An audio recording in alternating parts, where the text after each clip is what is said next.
It starts with charm, a smile so warm it melts your defenses, a gaze so attentive it feels like sunlight touching your soul. You think you've met someone who truly sees you, finally, someone who listens, who admires you, who echoes your dreams and mirrors your values.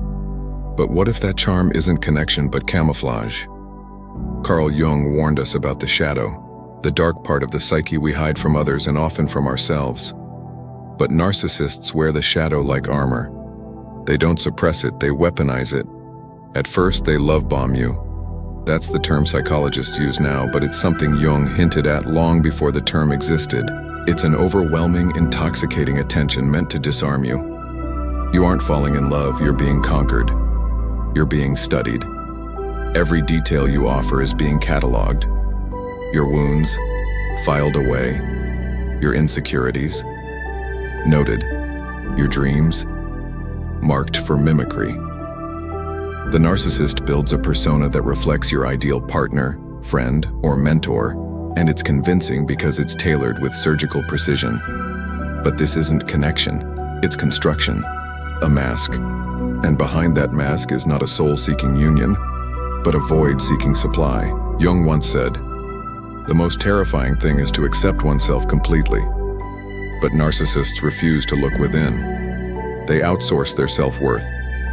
They feed on validation, control, and admiration because without it, they feel like nothing. And so they need you. Not as a person, but as a mirror. The red flags start small. A joke that cuts too deep. A praise that feels a little too rehearsed. A story that doesn't quite add up. But because you're hypnotized by the intensity, you excuse it. You explain it. You ignore it. And that is where the destruction begins. Narcissists don't destroy you all at once. They erode you, bit by bit, compliment by insult, gift by guilt. And by the time you realize what's happening, you're already doubting your reality. Jung believed that the unconscious will direct your life if you do not make it conscious. And here, that means this. If you do not recognize the early signs, the red flags, you are not in a relationship, you are in a trap. And the longer you stay, the harder it is to find your way out. Because once the mask drops, the real nightmare begins. Once the mask is secure and you're emotionally invested, the narcissist begins their real work, not of building love, but of bending your reality. It doesn't happen in explosions. It happens in whispers, tiny shifts, subtle contradictions. One day they praise your strength, and the next, they call you too much. One day, you're their soulmate. The next, you're accused of being selfish. You start questioning yourself, not them. That's not an accident, it's the strategy. Jung taught that people project what they refuse to confront in themselves. Narcissists project constantly. Their fears, shame, and unacknowledged guilt become your burdens. And to keep you off balance, they become masters of gaslighting. They'll rewrite conversations you remember clearly, deny things they said, accuse you of overreacting. The goal is disorientation. If you doubt your own mind, you'll need theirs to navigate your world. And that's exactly what they want. Control. The narcissist doesn't need to lock you in a cage. They build one in your mind. They do it with confusion, conditional love, and constant judgment hidden in the language of concern. I'm just trying to help. You're too sensitive. You're remembering it wrong. The more you hear it, the more you believe it. And here lies the trap Carl Jung warned us about. When you give someone else the power to define your truth, you lose your connection to your own soul. You abandon your inner compass, your authentic self. And in its place, you adopt the narcissist's version of who you are. Broken, needy, lucky to be loved at all. It becomes easier to comply than to confront, easier to please than to push back. You begin to live in anticipation of their moods, adjusting yourself like a chameleon just to avoid conflict. But no matter what you do, it's never enough. It's not supposed to be. Because the narcissist's satisfaction isn't a destination. It's a moving target. They don't want harmony. They want superiority. And by making you doubt yourself, they rise. In Jungian terms, your individuality is being devoured by their shadow. You are no longer a person with boundaries. You are a reflection of their unmet needs and hidden rage. And the scariest part? You don't even realize it's happening, because the manipulation doesn't scream. It whispers. Until one day you forget what it felt like to be whole. In the narcissist's world, love is not a gift, it's a weapon, and they wield it with surgical precision. After the manipulation begins, they don't just keep pushing. They pull you back in with moments of affection so intense, so intoxicating, that you start to second-guess everything. This is the love bombing cycle revisited, not the honeymoon phase, but its ghost. It arrives when you threaten to leave, when you get too distant, when you start to remember who you are. Suddenly they're attentive again. They listen. They say all the right things. I miss the old us. I'm trying. You're the only one who understands me. And just like that, the fog of doubt lifts, and you feel seen again. But it's a trap. As Carl Jung would say, what you resist not only persists, it grows stronger. And the narcissist's love is not love. It's a performance designed to reset your boundaries and make you question your instincts. Every kind word is followed by a colder silence. Every apology leads to another betrayal. The highs are addictive. The lows are devastating. You start to confuse chaos with passion. Stability feels boring. And every time they hurt you and then pull you back, your nervous system rewires itself to expect the trauma. You become bonded not in love, but in survival. This is not an accident.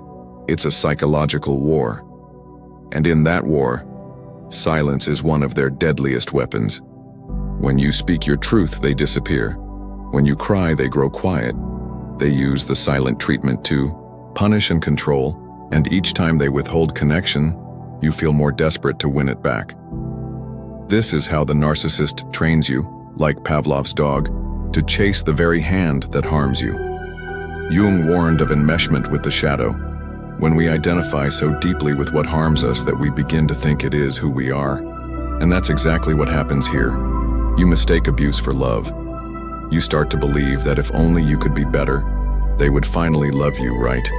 But it's not about you, it never was. Their love is not real, it's a mirror reflecting what they want to see. And the moment you stop serving that image, the reflection shatters. But instead of walking away, you pick up the pieces. Because somewhere along the way you learn to bleed quietly and call it devotion. There's a reason narcissists rarely target the cruel or the indifferent. They seek the kind, the giving, the deeply empathetic souls. Because empathy is their playground. Your compassion becomes the soil in which their manipulation grows. You don't just listen, you understand. You don't just forgive, you justify. And this, to a narcissist, is gold. They'll bleed you dry with a smile on their face and convince you that you're lucky to even be close to them. Carl Jung spoke of the anima and animus, our inner feminine and masculine forces, and when these are unbalanced, we become either too yielding or too controlling. Narcissists exploit this imbalance. If your inner anima is wounded, you may feel compelled to nurture, to heal others even at the cost of yourself. And this is exactly what the narcissist needs. Someone who will carry their pain, absorb their blame, and never ask for anything in return. At first, you think you're helping. You think your love can transform them. You believe that if you just stay patient, if you just understand them enough, they'll change. But empathy without boundaries is self-destruction. And the narcissist knows this. They will tell you stories about their painful childhoods, their betrayals, their wounds, not to open up, but to gain control. You become so entangled in their narrative that you lose track of your own. You excuse their cruelty because of their past. You rationalize their neglect because of their trauma. But here's the truth.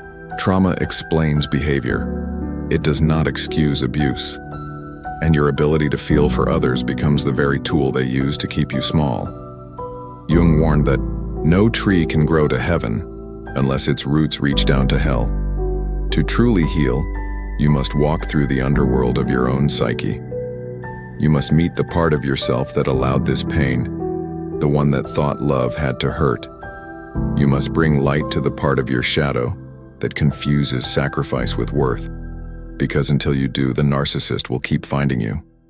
They don't need to break you, they only need you to keep giving. And as long as your empathy flows without direction, they will drink from it endlessly, never quenching, always thirsting. This isn't love, it's extraction. And the only way out is to realize that love, real love, never asks you to disappear. One of the most dangerous illusions a narcissist casts is the perfect reflection of your deepest desires. In the beginning, they study you, not to know you, but to copy you. They mirror your dreams, your fears, your values. It feels like fate, like someone finally sees you, finally gets you. But it's not understanding, it's calculation. Carl Jung called this the persona, the mask we wear to meet the expectations of the world. The narcissist wears masks not to protect themselves, but to manipulate. They become what you want until you drop your guard. Then, slowly, the mask slips. But by then, it's too late. You're emotionally invested. You're not in love with the narcissist, you're in love with the version of yourself they pretended to be. They reflect your best parts to gain your trust, and then turn your worst parts against you. You told them about your insecurities, your childhood wounds, your longing for connection, and now those are weapons. You'll hear things like, "You're too sensitive" when you call out their cruelty. "You're overreacting" when you express pain.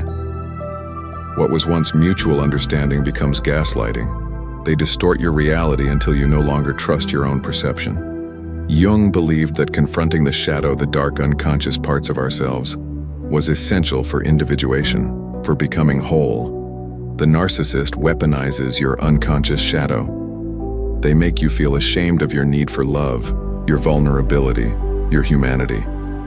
And in that shame, they control you. You become afraid of speaking up. You start to doubt your worth. And yet, you cling to the memory of who they were at the start. But that person never existed. It was a performance tailored to your soul's ache. The trap is thinking that person will come back if you just love them enough. But the narcissist never loved you. They loved your attention, your devotion, your energy. They mirrored your light so they could feed off it. And when it fades, they move on to the next reflection. The mirror shatters, and you're left bleeding, wondering how someone who seemed so perfect could become so cruel. But this pain is your awakening. Jung said, "One does not become enlightened by imagining figures of light, but by making the darkness conscious." This is your call to stop chasing illusions and start reclaiming the truth of who you are. Not the reflection, the real you. The one who doesn't need to be mirrored to feel seen. In the twisted world of a narcissist, relationships are never steady. They revolve around a relentless cycle of idealization and devaluation, trapping you in an emotional roller coaster that feels impossible to escape. At first, the narcissist places you on a pedestal, showering you with praise, affection, and attention. This phase, called idealization, feels like a whirlwind romance where everything seems perfect, and you believe you finally found someone who truly understands and values you. But this isn't genuine love. It's a tactic to hook you emotionally and gain control. According to Carl Jung's ideas on the shadow self, everyone has hidden aspects they try to ignore. The narcissist projects their own darkness onto you during the next phase, devaluation. Suddenly the praise stops, replaced by criticism, blame, and emotional neglect. The person who once adored you now looks at you with disdain, as if you've become a stranger. This sharp shift is confusing and painful, because your mind is still anchored to the initial idealization. You try harder to win back their affection, to return to the honeymoon phase, but the cycle only repeats.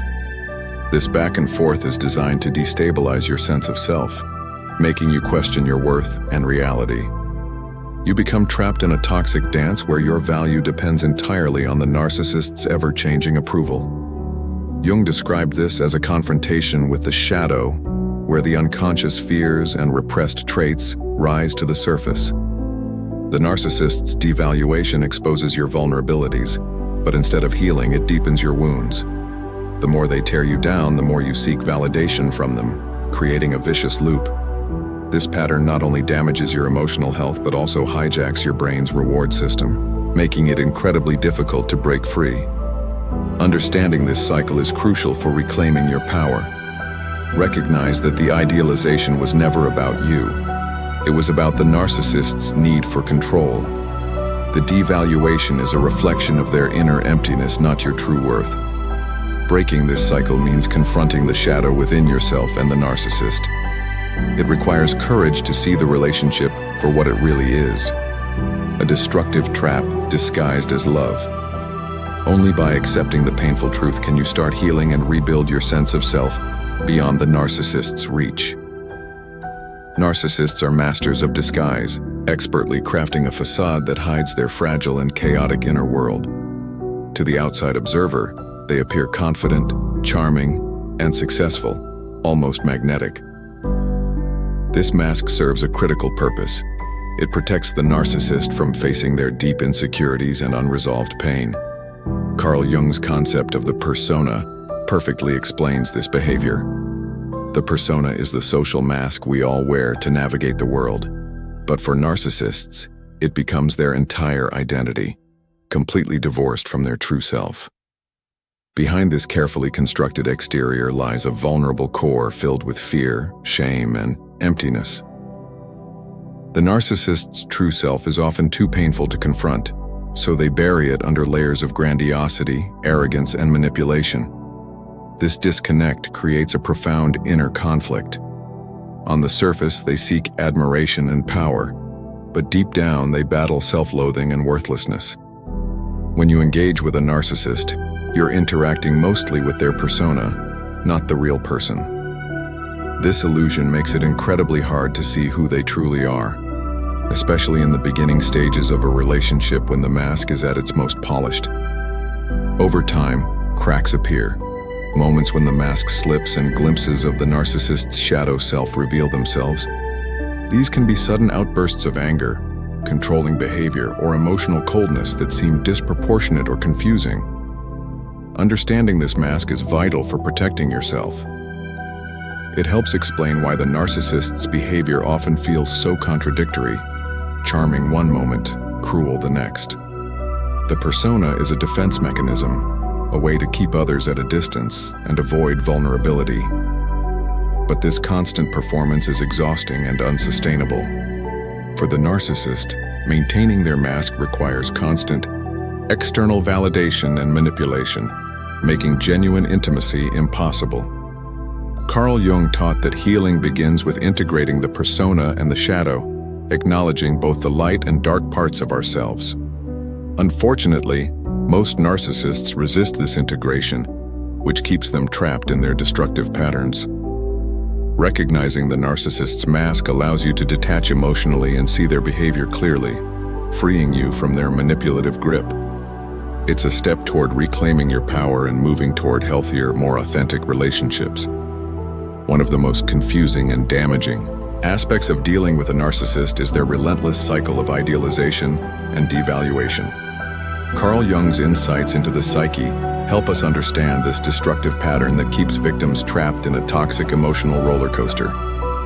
In the beginning, the narcissist showers you with excessive praise, charm, and attention. This is the idealization phase. During this time, they make you feel like you are the most important person in their life, creating a powerful emotional bond. You might believe you have found someone truly special, someone who gets you better than anyone else. This phase is intoxicating and disarming because it fulfills deep human needs for love, validation, and connection. However, this bliss is short-lived. Gradually, the narcissist shifts to the devaluation phase, where their behavior turns cold, critical, and even cruel. They may accuse you of faults you never imagined, withdraw affection, or manipulate your feelings to gain control. This sudden change leaves you confused and desperate to regain their approval, causing you to double down on your efforts to please them. The cycle repeats itself endlessly, creating a push and pull dynamic that saps your emotional energy and self-esteem. Jung's concept of the shadow is key here. The narcissist projects their unwanted parts, insecurities, fears, and weaknesses onto you during the devaluation phase. You become the scapegoat for their internal conflicts. Understanding this cycle is crucial for breaking free because it reveals the narcissist's true motivations. They don't love you. They love the control and validation you provide. Their affection is conditional and designed to keep you hooked. Recognizing this pattern empowers you to stop blaming yourself and to see their behavior as a reflection of their inner turmoil rather than your worth. This awareness is the first step toward emotional liberation. It allows you to set boundaries and prioritize your well-being instead of chasing an unattainable ideal.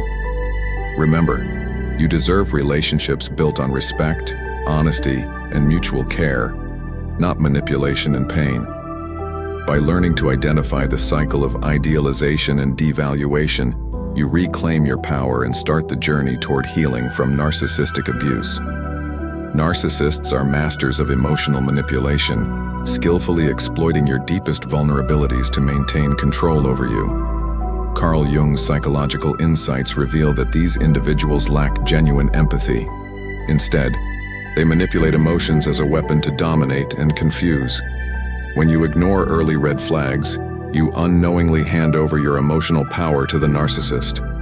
They twist your feelings, making you question your reality, your judgment, and even your self-worth. One common tactic is gaslighting, where the narcissist denies or distorts facts, making you doubt what you know to be true. This psychological abuse causes you to second-guess yourself, which weakens your confidence and increases your dependence on them for validation. Another manipulation technique is playing the victim or using guilt to control your actions. Narcissists might blame you for their own faults or crises, making you feel responsible for their emotions. This shifts the focus from their harmful behavior to your perceived shortcomings, keeping you trapped in a cycle of self-blame. They also use love bombing, followed by withdrawal to confuse and destabilize your emotions, creating anxiety and desperation for their approval. Jung's theory of projection explains how narcissists project their own insecurities onto others, accusing you of the very flaws they hide. This projection intensifies the emotional chaos and keeps you off balance. Understanding these manipulation tactics is crucial for breaking free. Awareness equips you with the ability to recognize when you're being controlled and to protect your boundaries.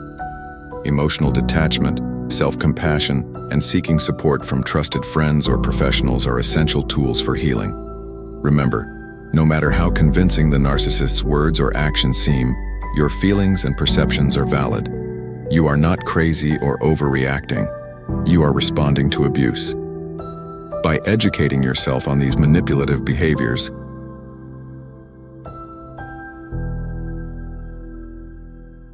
and practicing self-awareness, you regain control of your emotional life. This knowledge is your armor against further harm and a beacon guiding you toward healthier relationships. Don't allow a narcissist to exploit your kindness or vulnerabilities. Your emotional well-being is priceless and must be fiercely protected. The final step in escaping a narcissist's destructive hold is breaking free and starting the healing process. Carl Jung's psychological insights teach us that individuation, becoming your true self, begins when you recognize the damage inflicted and commit to recovery. It's important to understand that leaving a narcissist isn't just physical separation. It's an emotional and mental liberation from their toxic grip. This process is often painful and confusing because narcissists leave deep scars on your identity and self-esteem. First, acknowledge the trauma you've endured without minimizing your experience. Healing starts with self-compassion and patience, allowing yourself to grieve the relationship you thought you had. Establish clear boundaries to protect yourself from future manipulation. This might mean cutting off contact or limiting interaction in necessary situations only. Jung emphasized the importance of integrating all parts of the self, including the shadow, the hidden or denied aspects. For survivors of narcissistic abuse, This means confronting painful feelings of shame, anger, or guilt and transforming them into strength and wisdom. Therapy, support groups, or trusted friends can be invaluable during this journey, providing validation and guidance. Rebuild your identity by rediscovering your passions, values, and goals outside the narcissist's influence. Practice self-care rituals that nurture your body, mind, and spirit, whether it's meditation, creative expression, or physical activity. As you heal, remember that you are not defined by the abuse or the narcissist's control, but by your resilience and capacity for growth. Carl Jung's concept of the self is about wholeness and integration. Healing is reclaiming that wholeness after being fragmented by toxic relationships. Moving forward, cultivate healthy relationships where respect, empathy, and mutual support thrive. Use your experience as a powerful lesson and a warning sign to protect yourself in the future. Your journey from victim to survivor is a testament to your strength and courage. If you've ignored red flags, it's never too late to take back control, heal, and build a life of freedom and authenticity. This is your path to true liberation from the narcissist's destruction.